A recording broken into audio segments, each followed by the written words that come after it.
read, rant, and review, it's time for another book review. Yeah! First of all, my shirt is Labyrinth. I almost tipped over there. That's no good. It's only forever. That's not long at all. The lost and the lonely. Underground. Underground. If you're new to my channel, hi. I occasionally sing. Let's read the synopsis, shall we? 17-year-old Ismay escapes from the brutality of an arranged marriage into the sanctuary of the convent of Saint Mortaine, where the sisters still serve the gods of old. Here she learns that the death god himself has blessed her with dangerous gifts and a violent destiny. If she chooses to stay at the convent, she will be trained as an assassin and serve as a handmaiden of death. To claim her new life, she must destroy the lives of others. Ismay's most important assignment takes her straight into the High Court of Brittany, where she finds herself woefully unprepared, not only for the deadly games of intrigue and treason, but for the impossible choices she must make. For how can she deliver death's vengeance upon a target who, against her will, has stolen her heart? So, Grave Mercy. What a difference hype makes. I recently read Six of Crows, which was possibly the most hyped book I have encountered. Everyone loved it, and if you saw my review, you probably noticed that I didn't. I know. So I decided to check out a book that I had heard a few people on BookTube talking about, but none of the people that I really watch had talked about it a great deal. And you know what? I liked it. It was a perfectly reasonable way to spend my time and didn't make me want to stab out my eyes with a pen. So let's first talk about what I liked about the book, and then we will get on to what you all come here for, presumably, ripping it apart.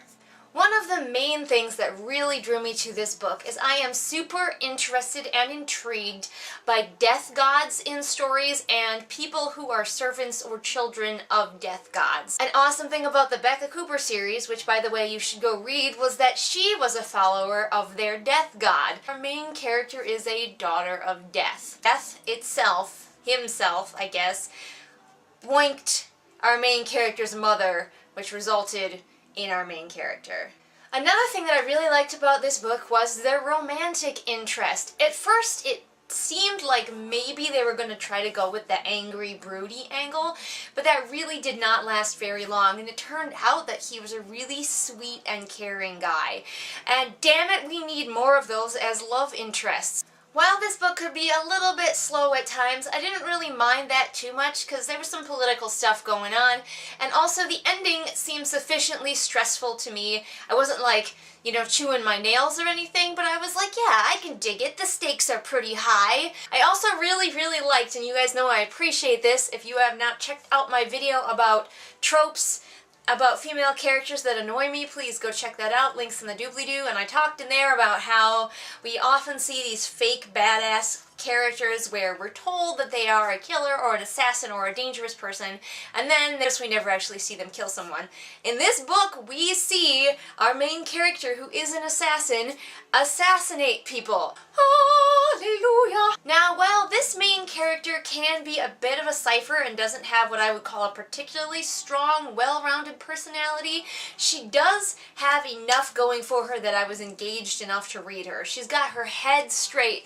I love in the ending where there is peril going on with her boyfriend and peril going on with her country, she understands that peril with the country is bigger, and she goes to deal with that first. There's not a lot of, oh my gosh, I love you, my love is endless kind of feeling to it, and I really appreciated that. It wasn't that stupid, totally illogical love that we sometimes get. So those were several pretty good reasons I feel like to give this book a chance. But now, let's rip it a new one, shall we? Because even if I like something, that doesn't mean I can't notice its flaws. One of the big flaws that I noticed right away in this book was the writing.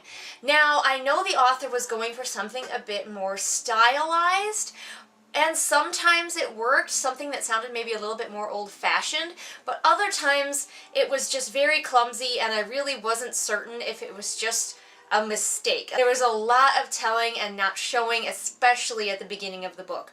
Most of my complaints about the writing, though, did get better as the book went on. My biggest complaint was when we first meet the love interest, he comes into the room and we're told that he is angry. We're straight up told that he's angry. His anger fills the room. But we are given 100% no description of what his anger looks like. Is he stomping around? Is he standing very rigid and still? What does his facial expression look like? Does he occasionally punch a wall? Does he breathe fire? There were also a few times where redundancies were used that I feel like should have been caught by an editor. At one point, our main character is given an old ancient knife. Old and ancient used one right after the other. And I personally feel like old or ancient should have been used, not both. The other one that springs to mind and I wrote down was essentially girls with whom she had been spending her nights with. It should actually be girls with whom she was spending her nights or girls whom she was spending her nights with. One of my major complaints about this book is that our main character comes from a really, really sad background because, you know, sad sacks from horrible backgrounds are the thing right now. And it is heavily implied that she was sexually assaulted fairly regularly and her father didn't care. It was implied that farm boys would assault her, her future husband was about to assault her when the book began, and I don't like the way this is treated. Not only is it there to give her a tragic past, but also when she does get to the convent, it's clear that she was traumatized by her past of being assaulted, and she is horrified by the notion of having to flirt with and seduce men as one of the parts of her job as an assassin. And rather than, I don't know, talking through it, trying to give her some therapy, trying to give her some help, instead the women at the convent who are training her essentially say, I'm sorry, you're gonna have to seduce men, get over it. And that's terrible! Whether or not the book means to, it is implying that people can just get over PTSD. It's like telling someone who's having a panic attack, hey, you, stop panicking, everything's fine. That's not how life works. That's not how any of this works. Pretty much every other man besides her boyfriend and his two best friends are absolute rapist scumbags who do not deserve to walk the earth. There are two kinds of men in this book. Absolute racist scumbags who will rape you as soon as your back is turned, and like three nice guys who are super duper nice. That is it.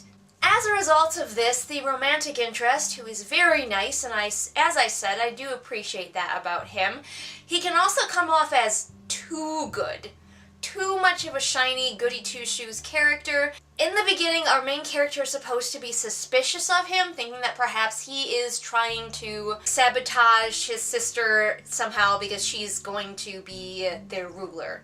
But the love interest is just so good and so just, and he's just so lawful good White Knight Paladin, that you never really wonder if he's the traitor. And I personally would have liked it better if there could have been just a little bit more wondering from us, the readers, whether, yeah, maybe he is up to some shit. But something that was kind of struck me as odd is that in the story, most people are sort of converted to Christianity when they used to believe in a pantheon of gods, including the death god.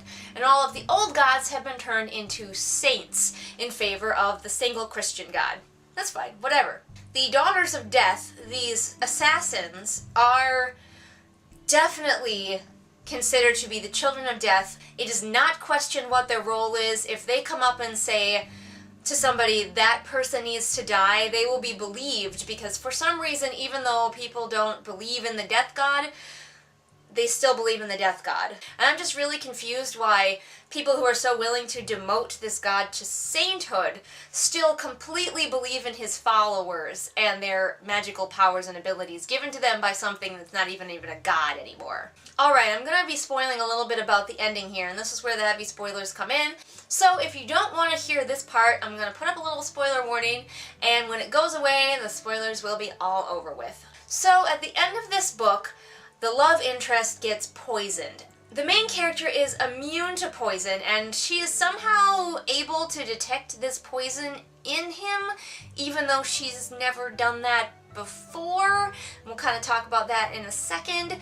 But later, she goes into her poison trunk and realizes that the poison that is being used on her boyfriend came from her, and it is half gone. She had gotten different poison out of that trunk to use as part of her job a few scenes back. And she didn't notice that this poison was missing.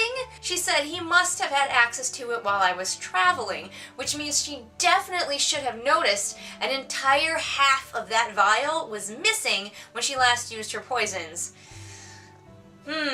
But let's talk about one of my biggest gripes about the ending, that being that she suddenly gets this power that we've never had any inclination that she had before, and uses it to heal her boyfriend. Very Deus Ex Machina. I didn't really like it. She realizes that she has this ability to draw the poison out of people by touching them with her own skin. It gives her the opportunity to lay naked on top of her boyfriend, so that's exciting. But really, it came out of nowhere. It was horribly, disgustingly convenient, and I kind of wish that it hadn't happened. Alright, spoilers are over, and those were my thoughts on Grave Mercy as Fair Assassin. I don't know if I'll read more in the series. Remember, everyone, that I post new videos Mondays and Fridays or Saturdays. Smash that like button if you enjoyed what you saw. Comment below if you have any thoughts on this book or any of the other books in the series. Let me know whether I should keep reading. Don't forget, if you want to keep up with me and my shenanigans, check out any of my social media, links in the doobly-doo. And I will see you all again next time with whatever it is I happen to be doing next time. Possibly a magic dance. Dance, magic dance. Dance, magic dance. Okay, one thing that pops into my head that I hadn't even thought of before, does Death only have daughters? Do we get to meet any sons of Death? Or is he just... does he have some kind of control and he's like, nope, only girls?